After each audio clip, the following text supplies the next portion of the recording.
ধন্যবাদ আপনাকে। আপনি জানতে চেয়েছিলেন লক্ষ্মীপুরের সবজি বাজার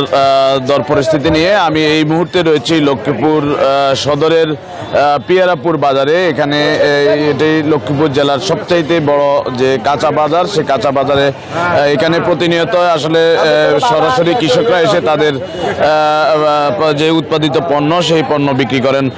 তো আমি এখানকার যেই ক্রেতা বিক্রেতাদের সঙ্গে কথা বলেছি, তারা আমাকে যেমনটি জানিয়েছেন যে আসলে এখানে কৃষকরা যে পণ্যগুলো বিক্রি করেন তারা সস্তায় বিক্রি করেন, তবে এটি হাত বদলে এর দাম অনেকটা বেড়ে যায় বলে তারা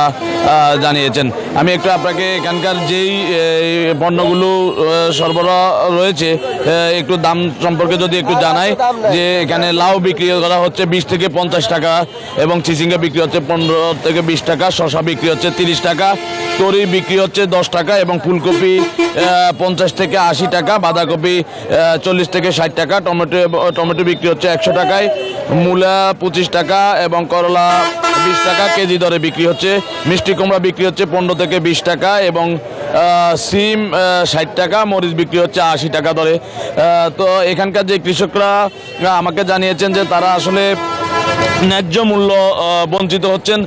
তারা বলছেন যে তারা ন্যায্য মূল্য বঞ্চিত হচ্ছেন এবং এখানকার যে কৃষক রয়েছে তারা উৎপাদন খরচের কথা আমাকে জানিয়েছেন যে উৎপাদন ব্যয় বেড়েছে এবং তারা বলছেন যে আগের যে শ্রমিকদের যে মূল্য এটা দাম বেড়ে গেছে এবং তারা গুণগত মানের যে বীজ তারা বাজার থেকে কিনতে ব্যর্থ হচ্ছেন, এতে করে তাদের উৎপাদন বেড়ে যাওয়ায় তারা লোকসানের মুখে পড়েছেন। তো